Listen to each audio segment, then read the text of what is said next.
최근 중국 스마트폰 제조업체 샤오미가 글로벌 1위를 차지했다는 소식이 다시금 화제가 되고 있습니다. 최근의 이야기가 아니라 지난 6월의 이야기인데요.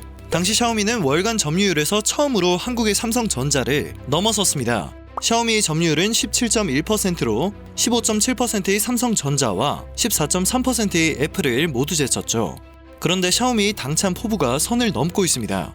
물론 스마트폰 시장에서 놀라운 성과를 보인 것은 맞지만 월간 점유율에서 단 한 번 1위를 해서 반짝 1위를 차지한 것 치고는 너무 과도한 자신감을 내비치고 있기 때문입니다.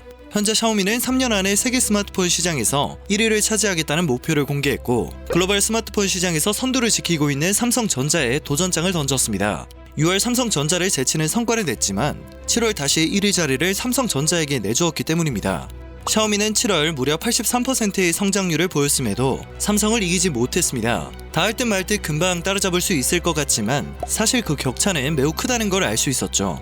다만 샤오미는 분기별 스마트폰 점유율에서 애플을 밀고 2위를 차지할 수 있었습니다. 시장 조사업체 카날리스에 따르면 2분기 글로벌 스마트폰 시장에서 샤오미는 애플을 제치고 2위를 차지했습니다. 지난 6월 월간 점유율 1위가 처음 있는 일이었듯 샤오미가 창사 이래 분기별 스마트폰 점유율에서 2위에 오른 것은 이번이 처음 있는 일입니다. 때문에 샤오미 레이 회장의 어깨에 잔뜩 힘이 들어갔는데요.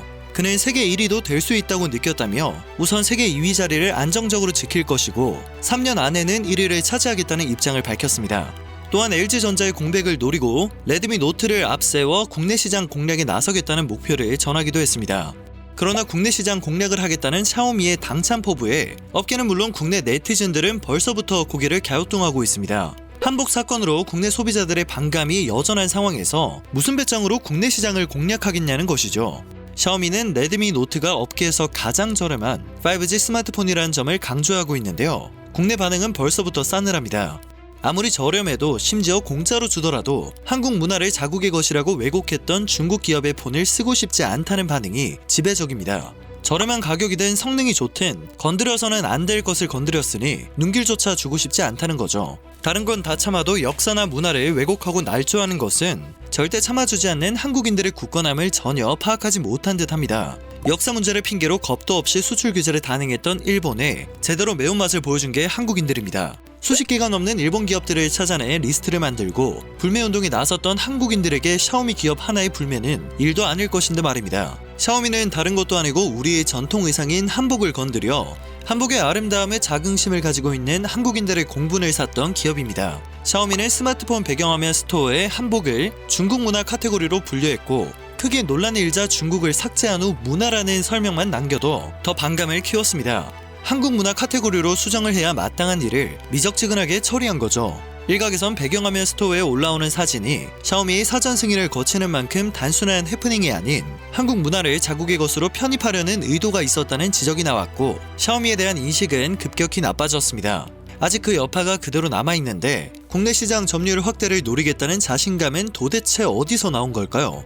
해당 소식이 전해지자 국내 네티즌들은 무슨 깡으로 꾸역꾸역 한국에서 장사를 하겠다는 건지 모르겠음. 샤오미가 가성비가 좋다는 건 다 옛날 말이고 그 돈으로 저가 폰 사거나 국산 중고를 사는 게 훨씬 이득이다. 한복 논란이 없었어도 중국 폰은 그냥 쓰기 싫다. 샤오미를 대체 어디다 비비냐라는 반응을 보이고 있습니다. 샤오미는 지금도 국내 시장에서 존재감이 거의 없는 것으로 나타나고 있습니다. LG전자의 빈자리를 차지하겠다는 목표는 미리 접는 것이 좋을 듯합니다. 흥미로운 것은 한국 문화를 공부하거나 한국 문화를 좋아하는 외국인들도 비슷한 반응을 보이고 있다는 겁니다. SNS를 통해서는 한국이나 갓은 내가 특히나 좋아하는 아름다운 한국의 문화입니다. 샤오미는 이를 중국 것이라고 표현했고 나는 샤오미를 소비하고 싶지 않아졌습니다. 중국은 계속해서 한국의 문화를 뺏으려 한다. 그리고 샤오미는 이러한 도둑질에 동참한 것과 마찬가지다. 아마 나의 정보 또한 도둑질할 것 같다라는 반응을 찾아볼 수 있었습니다.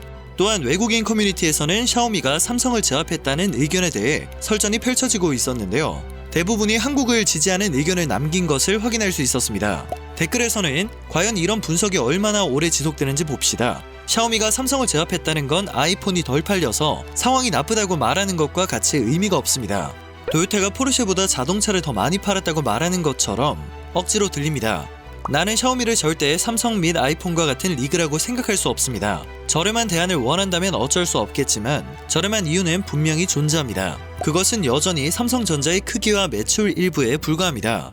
삼성전자는 삼성이라는 회사의 한 부서에 불과합니다. 라는 반응이었죠.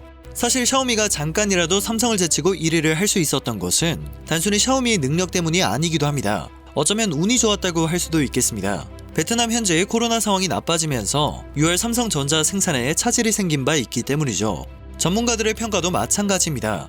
대표적으로 카운터포인트 리서치 바룬 미스라 수석 애널리스트는 베트남 내에서 코로나로 인해 삼성전자 생산 차질 등이 맞물린 결과라며 문제가 해결되면 순위는 다시 뒤바뀔 것이라고 설명했습니다.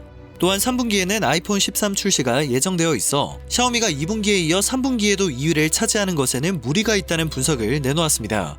그런데 니들이 감히 1위를 노리냐는 듯 삼성이 공격적인 변화를 시작했습니다.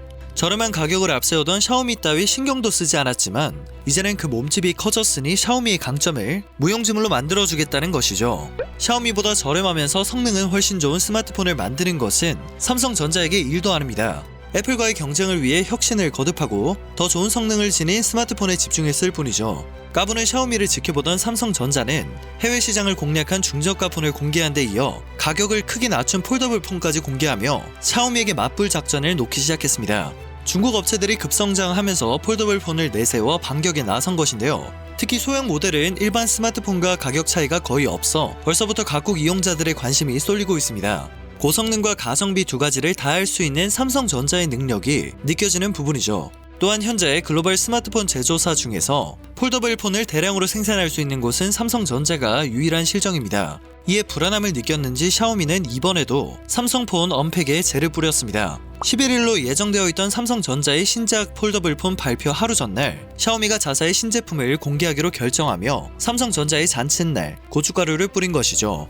삼성전자의 언팩 행사 날짜쯤에 자사 신작을 발표하는 샤오미의 이러한 도발은 3년째 이어지고 있습니다. 다행히 지난 2년간의 도발은 삼성전자에게 찻잔 속의 태풍이 되었죠. 언팩 김빼기에 이토록 안간힘을 쓸 정도로 정당한 경쟁을 할 자세조차 갖지 못했으면서 2023년쯤 왕자에 앉겠다고 공언하는 모습은 꽤나 비겁하게 느껴집니다. 앞으로 이런 신경전은 계속될 전망이라고 하는데요. 업계 관계자는 도전자인 샤오미 입장에서는 삼성과 언팩 일정을 겹치게 잡아 라이벌 같은 구도를 형성하길 원하는 걸 수도 있다며 삼성전자로서는 샤오미의 마케팅 전략에 휘둘리지 않고 기술력과 브랜딩 신뢰성으로 승부하는 수밖에 없다고 말했습니다. 이에 스마트폰은 현대인의 전화기를 넘어 실시간 소통의 수단이 된 것은 물론 누군가의 카메라, 내비게이션과 지갑, 건강관리 도우미 등으로 자리 잡았습니다. 마케팅이나 가성비도 중요하겠지만 앞으로 기술력과 신뢰성이 더욱 중요시될 수밖에 없겠죠. 그런데 지난해 샤오미의 백도어 발견 소식이 포브스 등의 외신 등을 통해 밝혀지며 전 세계적으로 큰 논란을 낳은 바 있습니다. 이처럼 샤오미가 해결해야 할 걸림돌과 넘어야 할 산은 너무도 많은데요. 한여름밤의 꿈으로 분수에 맞지 않는 과도한 욕심이나 계획은 분명 머지않아 화가 되어 돌아올 수밖에 없다고 생각됩니다. 오늘 전해드릴 소식은 여기까지입니다. 영상이 정보가 되셨다면 좋아요와 구독 한 번씩만 꼭 부탁드립니다. 늘 새롭고 유익한 뉴스를 전하는 로버튜브 되겠습니다.